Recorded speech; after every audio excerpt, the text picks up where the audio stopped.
not disturb.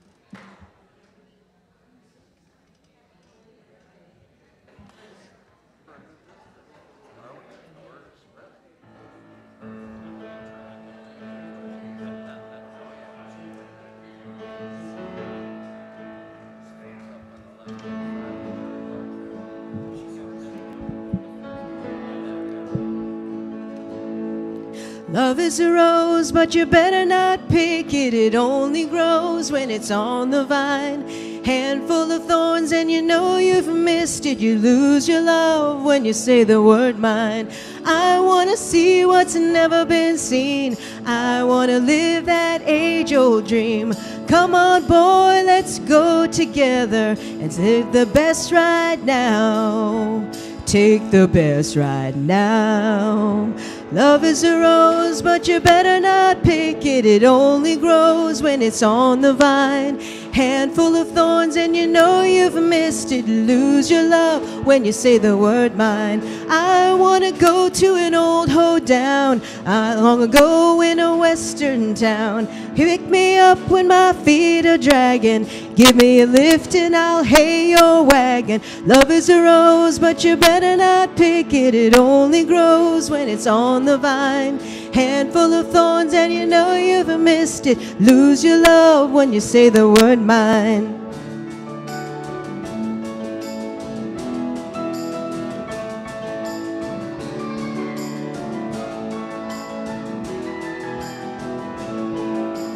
Love is a rose, but you better not pick it. It only grows when it's on the vine. Handful of thorns and you know you've missed it. You lose your love when you say the word mine. Love is a rose, but you better not pick it. It only grows when it's on the vine. Handful of thorns and you know you've missed it. You lose your love when you say the word mine. Love is a rose. Love is a rose. Love is a rose. Love is a rose.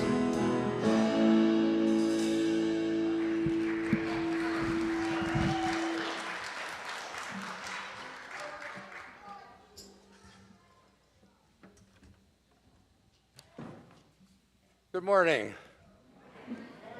I saw Gerald wailing on the bass over here. Wow,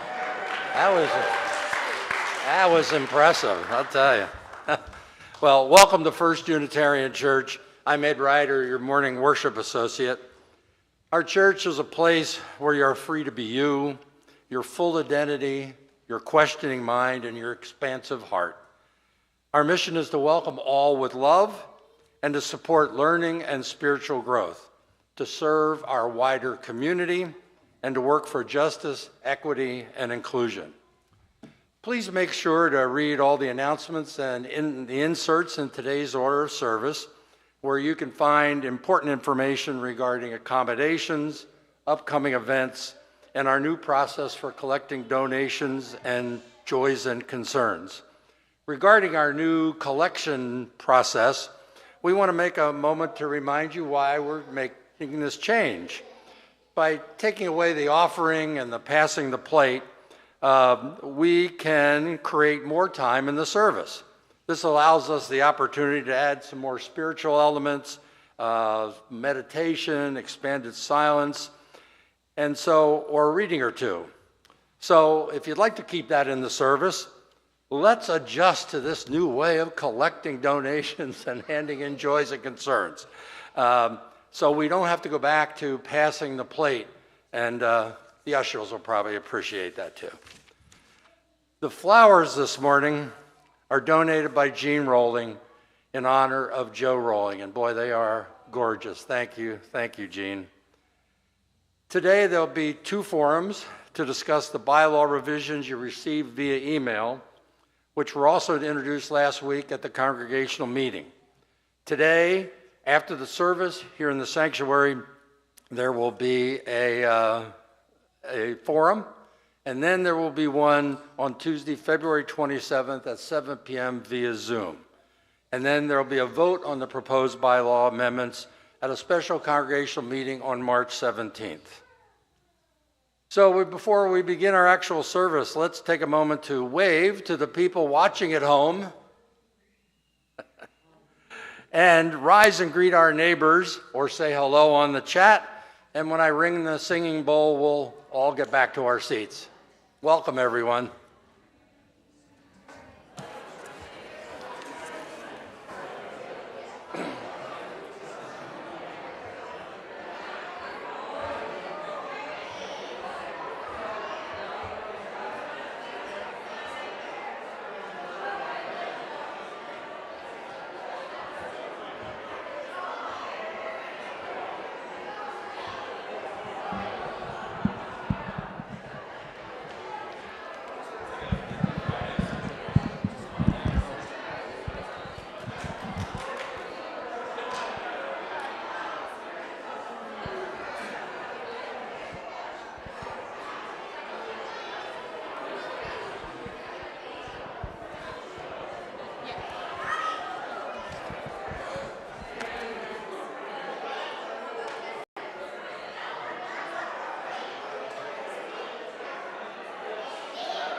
Full time?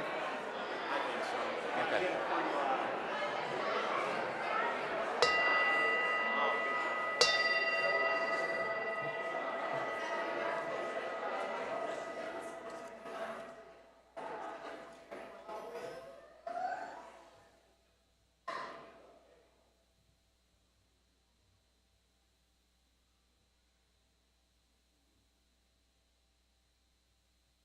Chloe, will you come up and light our chalice today?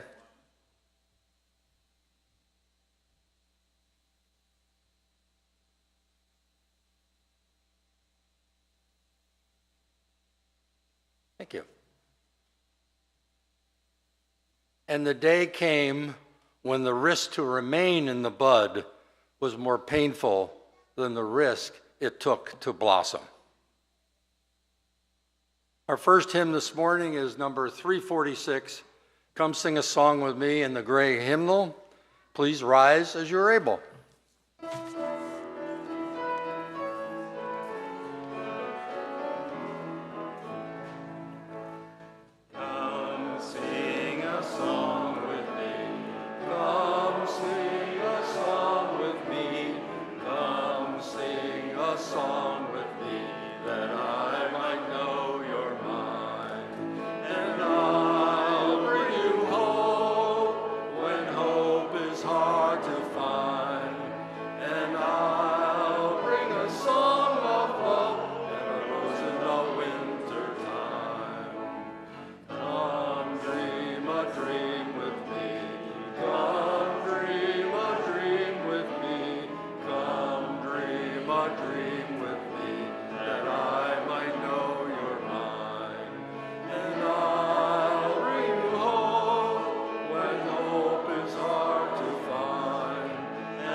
Our message for all ages this morning is entitled, Have You Ever Seen a Flower?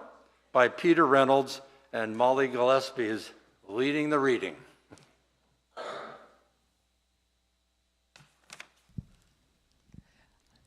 Have You Ever Seen a Flower? By Sean Harris.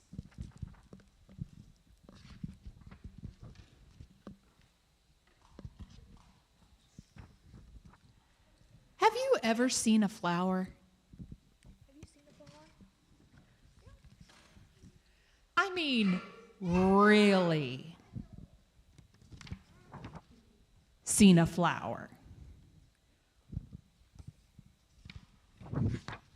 I mean, way down in the clover with your face down in a flower? Have you ever seen a flower using nothing but your nose? Breathe deep. What do you see? Raindrops made of honey? The knees of bumblebees? A fancy lady? Dancing babies at the Royal Jelly Jubilee? Have you ever seen a flower so deep you had to shout, "Hello!" and listen for an echo just to know how deep it goes? And did you ever wonder if you wandered down between its golden columns and into its corridors, who you might meet? Maybe a tiny queen?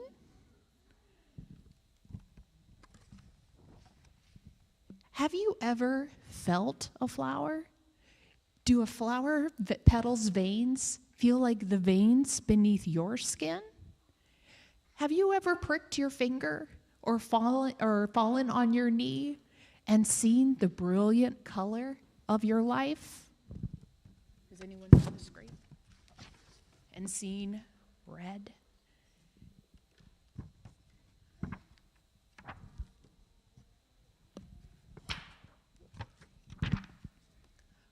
Life is inside you.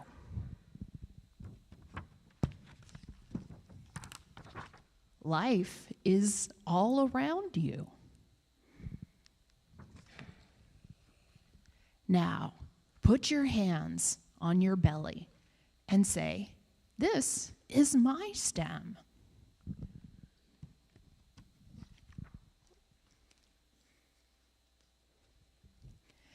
Now, take a drip of water, sip a drip of water, and stand very still.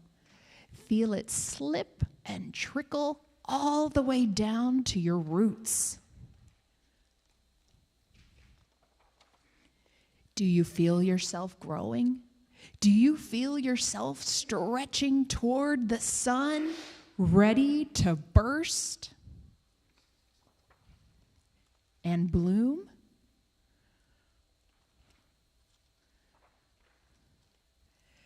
Have you ever seen a flower? I mean, really, have you ever been a flower? I mean, really been a flower? And if you were, would you remember? Try and see.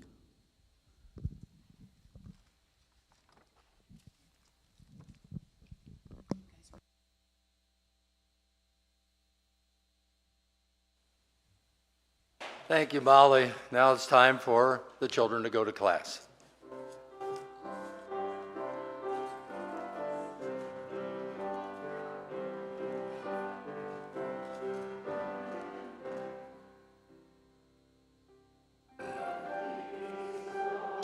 Peace and the love of God surround you everywhere, everywhere you may go. Peace, now in peace, the love of God surround you everywhere, everywhere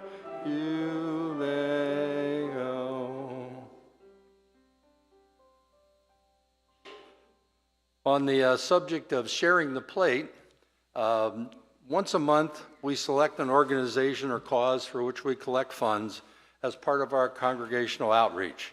We call this effort Share the Plate, and this month our donations go to the New Life Furniture Bank, which was introduced to us last week. You can read the insert in the order of service for directions on how to give to this very worthy cause. And now, Tim Krause, come forward and share with us a Black History moment.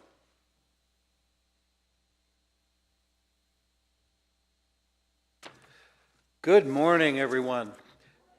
So for Black History Month, we've been celebrating local Black historical figures. And last week we talked about Sarah Fawcett, the first, actually our Rosa Parks, who integrated the streetcar lines of Cincinnati. And today we're going to talk about her husband a little bit, Peter Fawcett. And he's pictured here right to the, I guess, the left of me as I'm looking at it.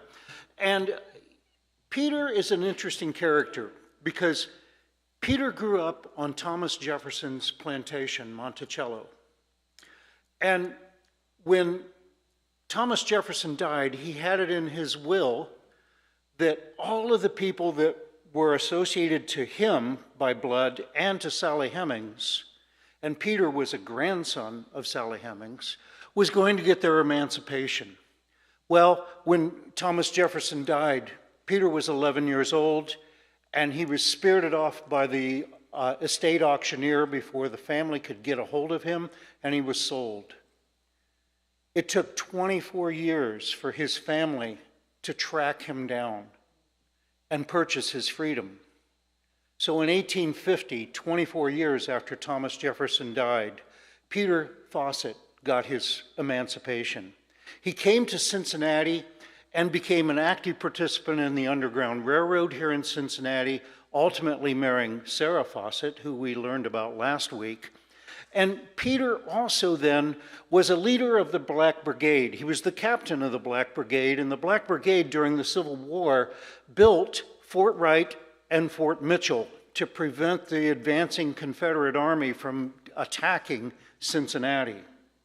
And so for that reason alone, he's important to the history of Cincinnati, but he was also very important because hundreds of people, freedom seekers coming from across the Ohio River, found freedom because of Peter Fawcett.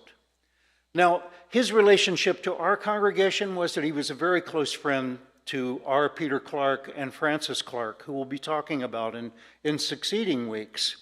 But after the Civil War, both Peter and his wife, they ended up running a catering business, and they were the finest French cooks in all of Cincinnati. He had learned his cooking from Sally Hemings, who was Thomas Jefferson's cook, as well as his concubine. She was the chef at the White House when Jefferson was president, and Peter Fawcett learned French cooking from her. Now, his wife Sarah also managed the Colored Orphanage Asylum, and some members of our congregation had participated in supporting that asylum as well, because there was a great need, because there were a lot of orphans in the 19th century. At the end of his life, in the very last year of his life, in fact, the last 2 weeks of his life, Peter went back to Monticello to die. He wanted to get back there, and he was officially adopted by the Jefferson family and lived at Monticello the last days of his life.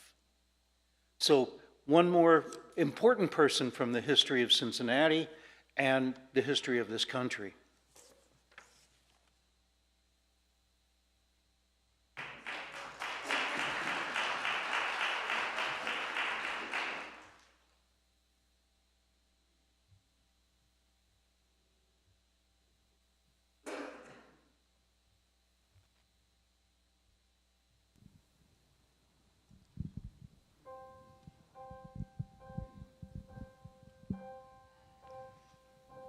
Some say love, it is a river that drowns the tender reed. Some say love, it is a razor that leaves your soul to bleed. Some say love, it is a hunger, an endless aching need. I say love, it is a flower, and you, its only seed. It's the heart afraid of breaking that never learns to dance. It's the dream afraid of waking that never takes the chance.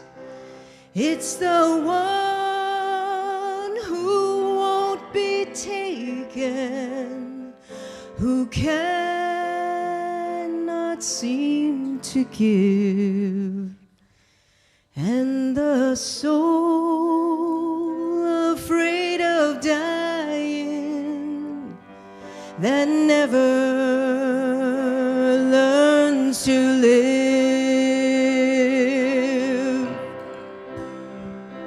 When the night has been too lonely and the road has been too long, and you think that love is only for the lucky and the strong, just remember in the winter, far beneath the bitter snows, lies the seed that with the sun's love in the spring becomes the rose.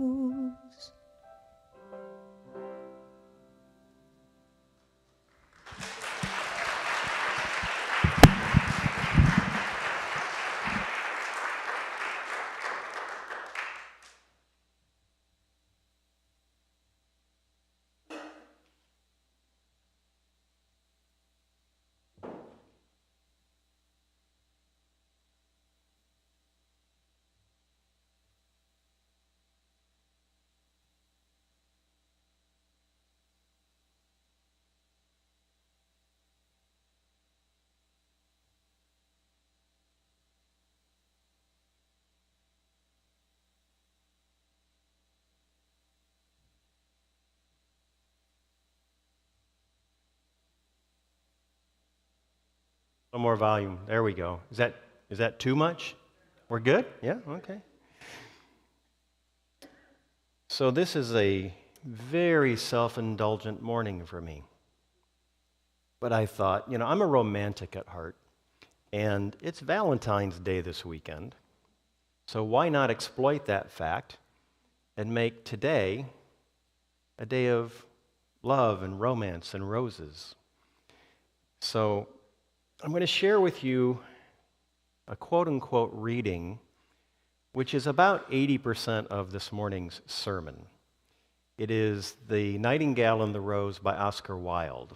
How many people here have read The Nightingale and the Rose by Oscar Wilde?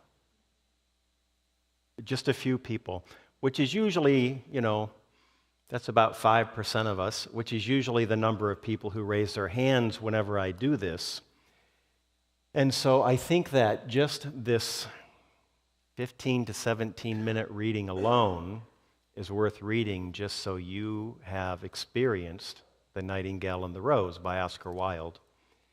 And then if the clock looks cooperative, I might say a few minutes about the story.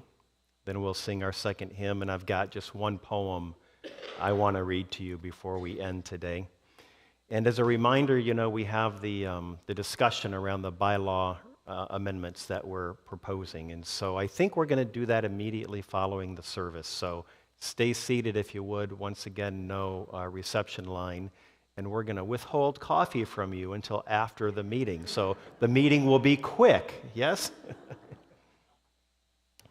So I have trouble. I don't think I have ever gotten through this reading without getting a little weepy, because I am a romantic at heart. So you might have to just be a little patient with me at a certain point in this story. But maybe I've read it enough now where I can muster up and get through it without tears. So The Nightingale and the Rose by Oscar Wilde.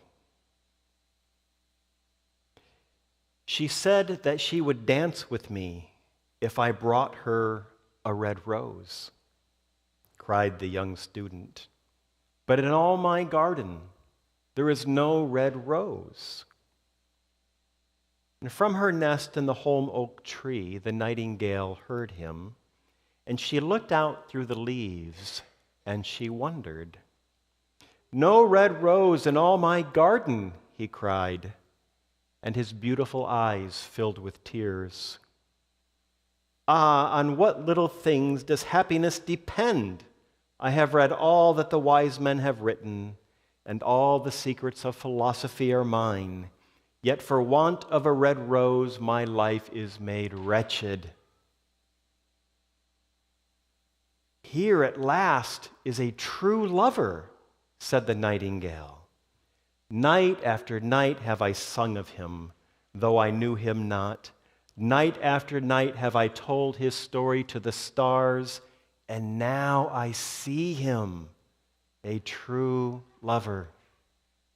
His hair is dark as a hyacinth blossom, and his lips are red as the rose of his desire. But passion has made his face pale as ivory, and sorrow has set her seal upon his brow. The prince gives a ball tomorrow night, murmured the young student, and my love will be of the company.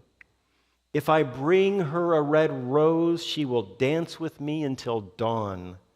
If I bring her a red rose, I shall hold her in my arms, and she will lean her head upon my shoulder, and her hand will be clasped in mine. But there is no red rose in my garden, so I shall sit lonely, and she will pass me by. She will have no heed of me, and my heart is bound to break.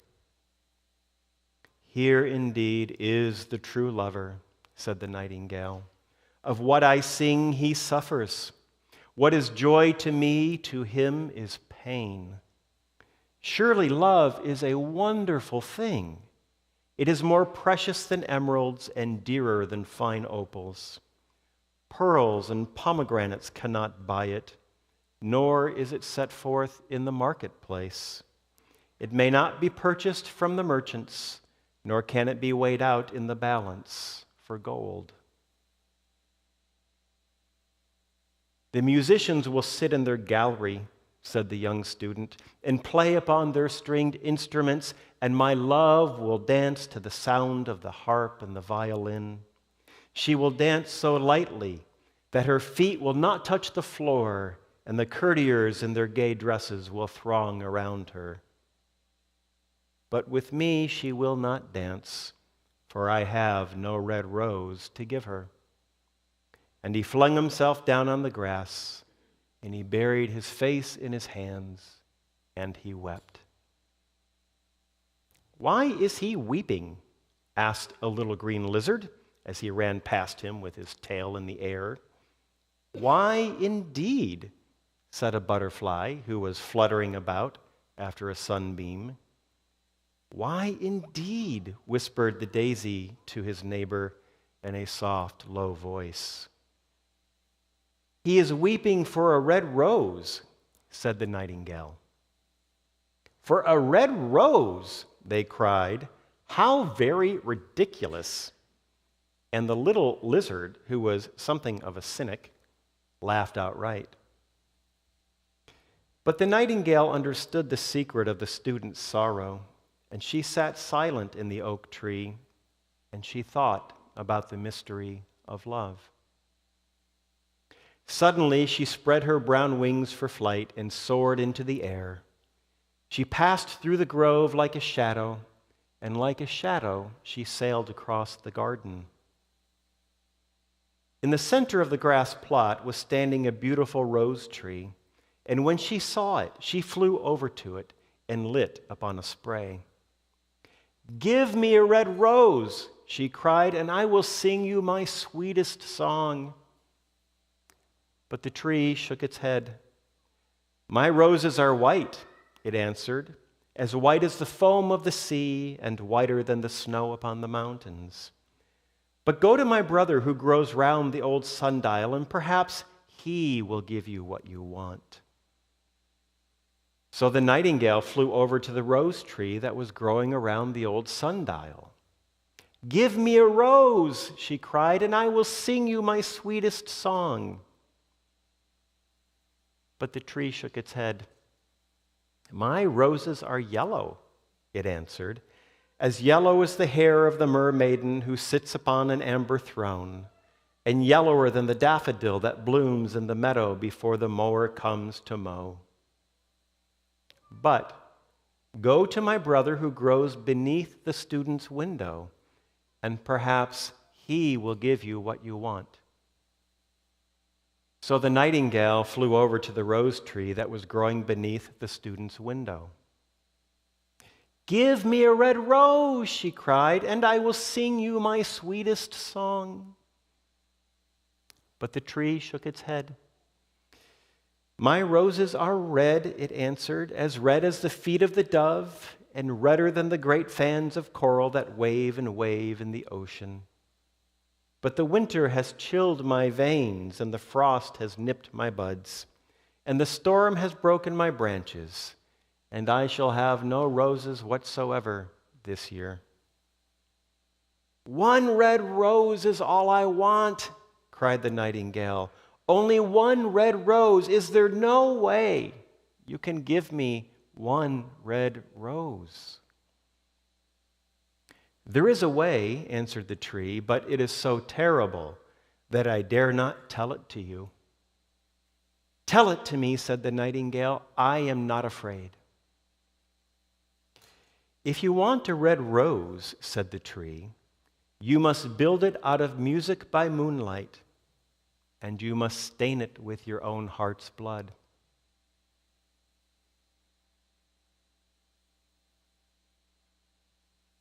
Now you know where it's going, right? "You must sing to me with your breast pressed against a thorn. All night long you must sing to me, and the thorn must pierce your heart, and your own heart's blood must flow into my veins and become mine. Only in this way can I give you a red rose." "Death is a great price to pay for a red rose," cried the nightingale, "and life is very dear to us all. It is so pleasant to sit in the green wood and watch the sun in his chariot of gold, and then the moon in her chariot of pearl. Sweet is the scent of the hawthorn, and sweet are the bluebells that hide in the valley, and the heather that blows on the hill. Yet love is better than life itself, and what is the heart of a bird compared to the heart of a man?" So she spread her brown wings for flight and soared into the air. She swept over the garden like a shadow, and like a shadow she sailed through the grove. The young student was still lying on the grass where she had left him, and the tears were not yet dry in his beautiful young eyes. "Be happy," cried the nightingale. "Be happy, for you shall have your red rose. I will build it out of music by moonlight and stain it with my own heart's blood. All that I ask of you in return is that you will be a true lover, for love is wiser than philosophy." The student looked up from the grass and listened, But he could not understand what the nightingale was trying to say to him, for he only knew things that are written down in books. But the oak tree understood and felt sad, for he was very fond of the little nightingale who had built her nest in his branches. "Sing me one last song," he whispered. "I shall feel very lonely when you are gone." So the nightingale sang to the oak tree, and her voice was like water bubbling from a silver jar. And when she had finished her song, the student got up and pulled out a notebook and a lead pencil from his pocket and began to write.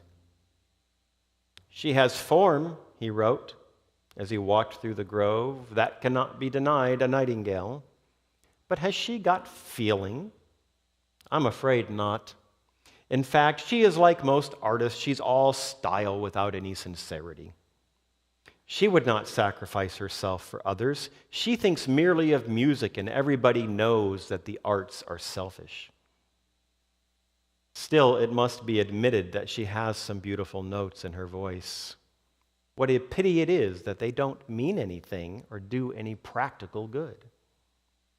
And he went to his room and lay down on his little pallet bed, and he began to think of his love, and after a time, the student fell asleep. And when the moon shone in the heavens, the nightingale flew to the rose tree, and she pressed her breast against a thorn. All night long she sang with her breast pressed against the thorn, and the cold crystal moon leaned down and listened closely. All night long she sang, and the thorn went deeper and deeper into her breast, and her lifeblood ebbed away from her. She sang first of the birth of love in the heart of a boy and a girl. And on the topmost spray of the rose tree there blossomed a marvelous rose, petal following petal as song followed song. Pale it was at first as the mist that hangs over the river, pale as the feet of the morning and silver as the wings of dawn. As the shadow of a rose in a mirror of silver, as the shadow of a rose in a water pool, so was the rose that blossomed on the topmost spray of the tree. So the tree cried to the nightingale to press closer against the thorn. "Press closer, little nightingale," cried the tree, "or the day will come before the rose is finished." So the nightingale pressed closer against the thorn. And louder grew her song, for she sang of the birth of passion in the soul of humankind. And a delicate flush of pink came into the leaves of the rose, like the flush in the face of a bridegroom when he kisses the lips of his bride. But the thorn had not yet reached her heart, so the rose's heart remained white. For only a nightingale's heart's blood can turn the heart of a rose crimson-colored. And so the tree cried to the nightingale to press closer against the thorn. "Press closer, little nightingale," cried the tree, "or the day will come before the rose is finished." So the nightingale pressed closer against the thorn, and the thorn touched her heart, and a fierce pang of pain shot through her. Bitter, bitter was the pain, and wilder grew her song, for she sang of the love that is perfected by death, of the love that does not die in a tomb. And the marvelous rose became crimson, like the rose of the eastern sky. Crimson was the girdle of petals, and crimson as ruby was the heart. But the nightingale's voice grew fainter, and her little wings began to beat, and a film came over her eyes. Fainter and fainter grew her song, and she felt something choking her in her throat. Then she gave one last burst of music, The white moon heard it, and she forgot the dawn and lingered on in the daytime sky. The red rose heard it, and it trembled all over with ecstasy and opened its petals to the cold morning air. Echo bore it to her purple cavern in the hills and woke the sleeping shepherds from their dreams. It floated through the reeds of the river, and they carried its message to the sea. "Look, look," cried the tree, "the rose is finished now." But the nightingale made no answer, for she was lying dead in the long grass.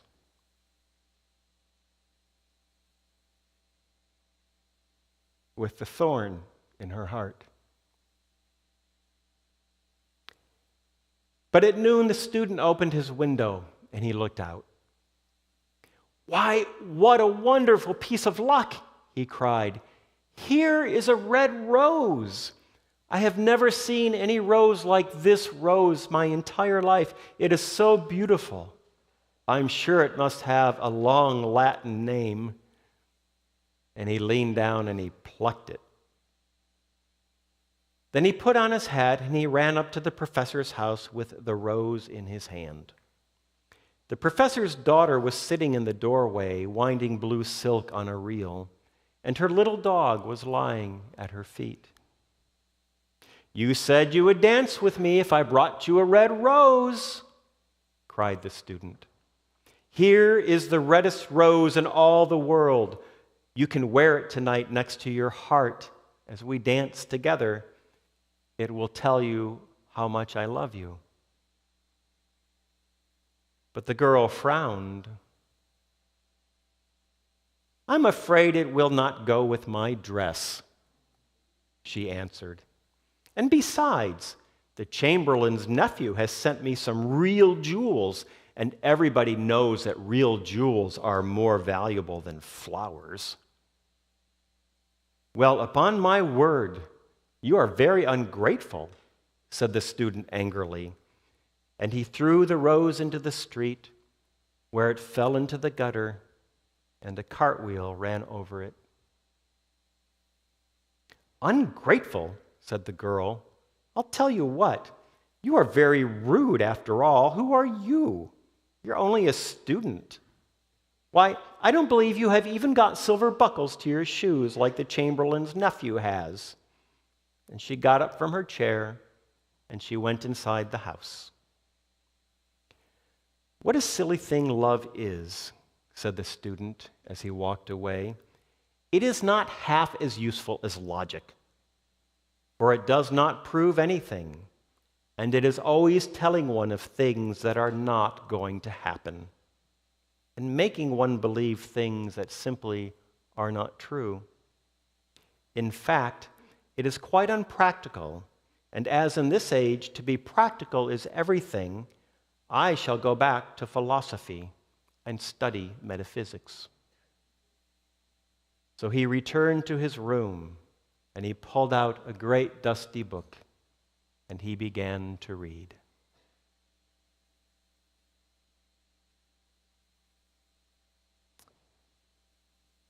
I'm going to give you 2 minutes of a way to think about that before our hymn. I did pretty good. I got through most of that.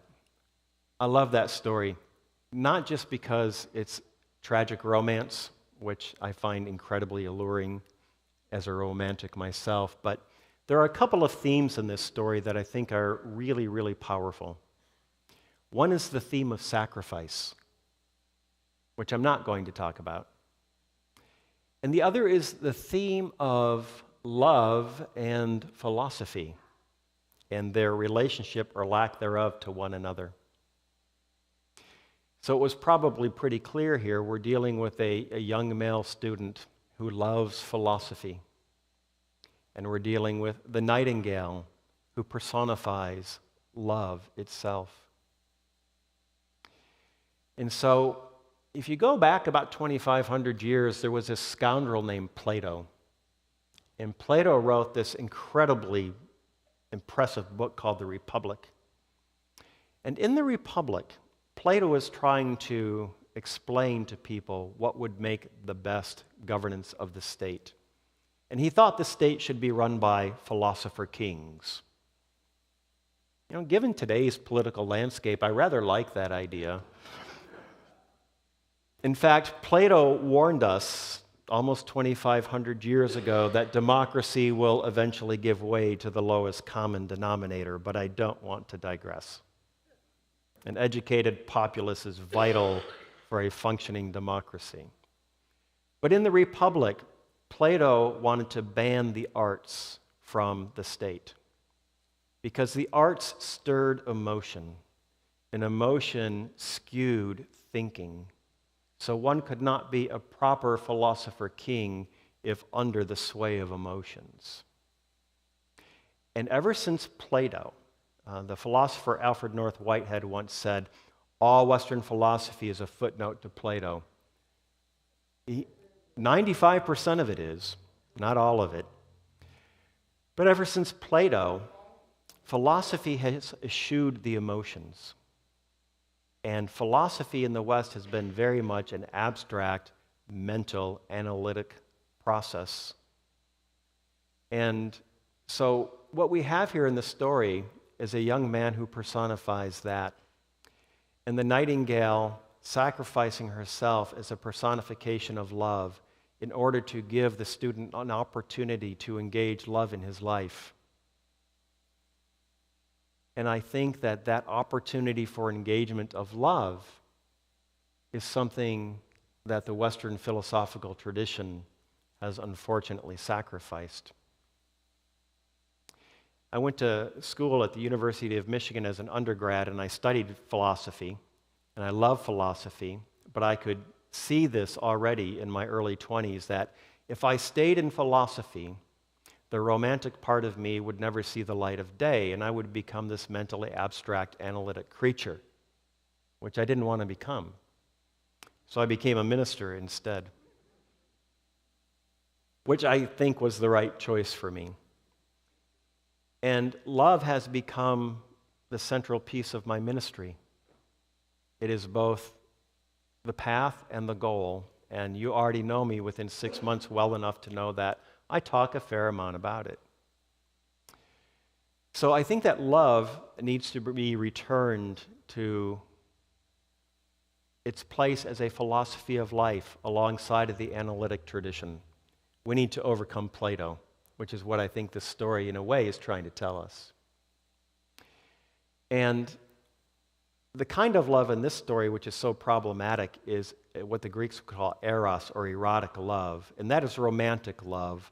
And romantic love requires the object of our love to requite in order for our love to be meaningful and satisfactory.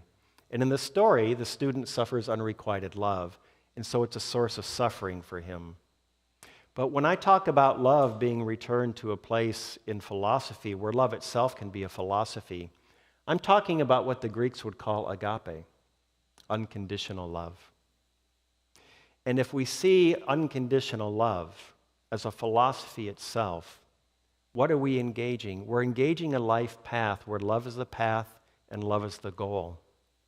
Toward the end of the transformation of our being, from the scoundrels we are to the unconditionally loving beings we're capable of being. And so I read the story so that I can sort of highlight that. The return of love as an important place in life, and actually as a philosophy in and of itself that offers us both a path to the best that is within us, and then the ability to act from the best that is within us. So that's just one way to frame. Is forever to remember me as loving you. All I ask of you is forever to remember me as loving you. Ishkala ma'bud lila, Ishkala ma'bud lila. All I ask of you is forever to remember me as loving you. All I ask of you is forever to remember me as loving you. Ishkala ma'bud lila, Ishkala ma'bud lila. All I ask of you is forever to remember me as loving you. All I ask of you is forever to remember me as loving you.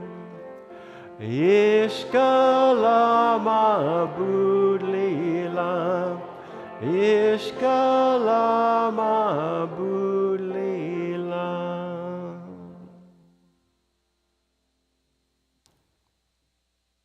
We are getting very good at that. Better, we're getting better. I thought it sounded very good. So, one poem. And I'm going to tell you the meaning of this poem before I read it. And we're simply going to let this poem be our closing words today. So, is Chloe still with us? She's gone. Joe, would you mind extinguishing the chalice after the poem? And then we're all going to stay here for our discussion. So this poem is by, lo and behold, you will be not surprised that I'm offering you another Sufi poet today, named Sinan, who I don't think you've heard me read anything by yet. In the poem, not surprisingly, plays off the theme of roses. And what's going on in this poem is that the rose is a metaphor for the spiritual ground behind all that is. And so you can see the rose as a metaphor for the ground of our being. In the poem, Sinan is trying to get us to understand that what we see with the eyes always has deeper within it that ground of being, if we can learn to see past the object into the ground that gives rise to it. Sounds rather philosophical when I say it, but when I read it, hopefully it will be very clear.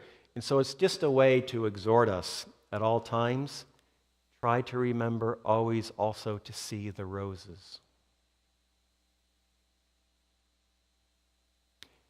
Try to remember also at all times to see the roses.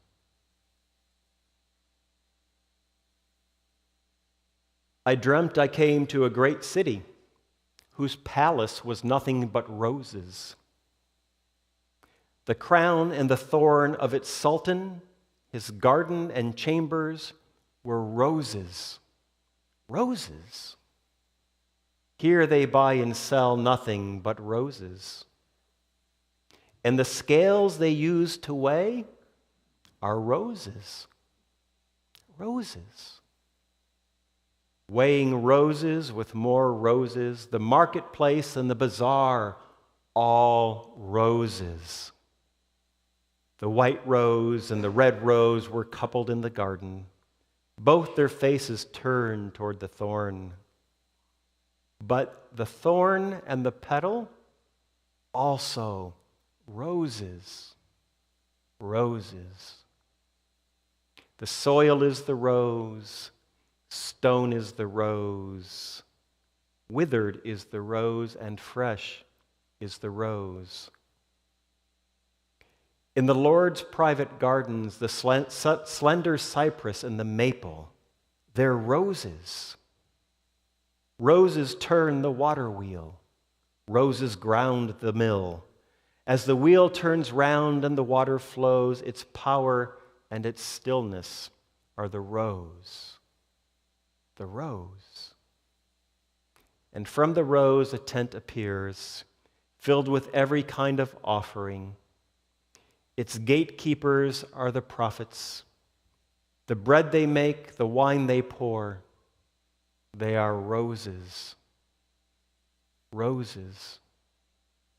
O Sinan, heed the mystery of the nightingale's sorrow and the rose. Every song of the longing nightingale is for the rose, the rose.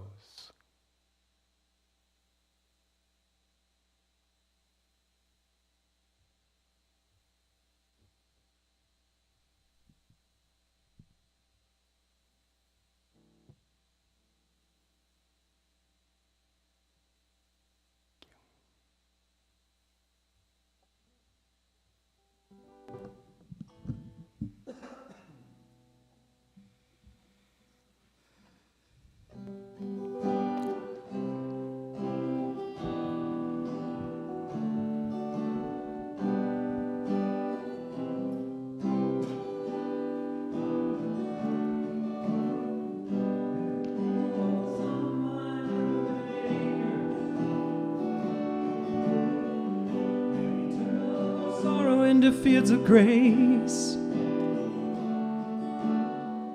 right here in the middle of earth and heaven, caught between the romance and the pain. Can't you see that you must have known about the heartbreak long before us? You must have known about the mistakes. Still he chose us, planted the tree where he would die, put thorns down the vine. And then he wore them, and love is the blood-red stain, the beauty that the pain exposes. Maybe that's why God made roses.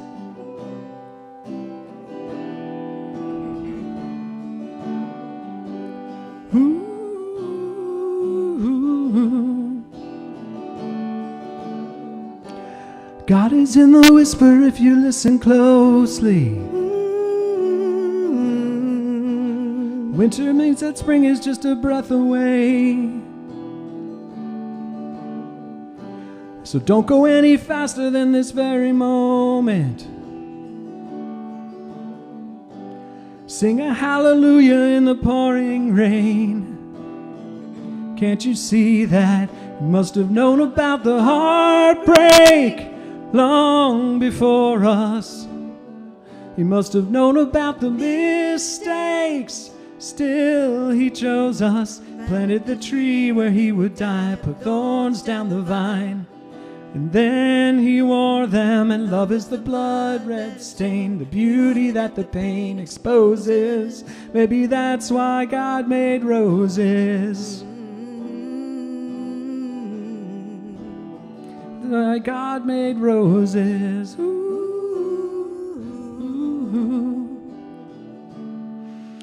And just like petals falling to the ground, we fall into the one whose resurrection's here and now. All things made new, and just like petals falling to the ground, we fall into the one whose resurrection's here and now. All things made new.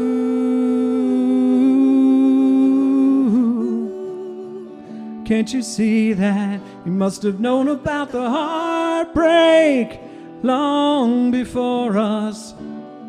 You must have known about the mistakes. Still he chose us, planted the tree where he would die, put thorns down the vine. And then he wore them, and love is the blood-red stain, the beauty that the pain exposes. Maybe that's why God made roses. Maybe that's why God made roses. Maybe that's why God made roses.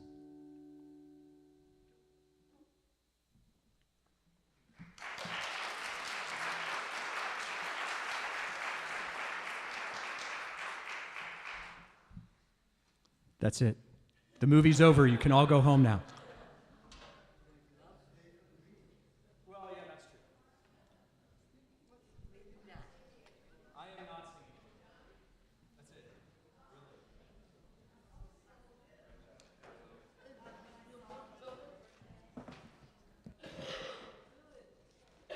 That was a hard hour to follow. A beautiful service. Thank you to all. And I know you're thrilled to be following that emotion with what we're going to talk to you about now. We didn't really intend to hold everyone here. Our intention was to go through the changes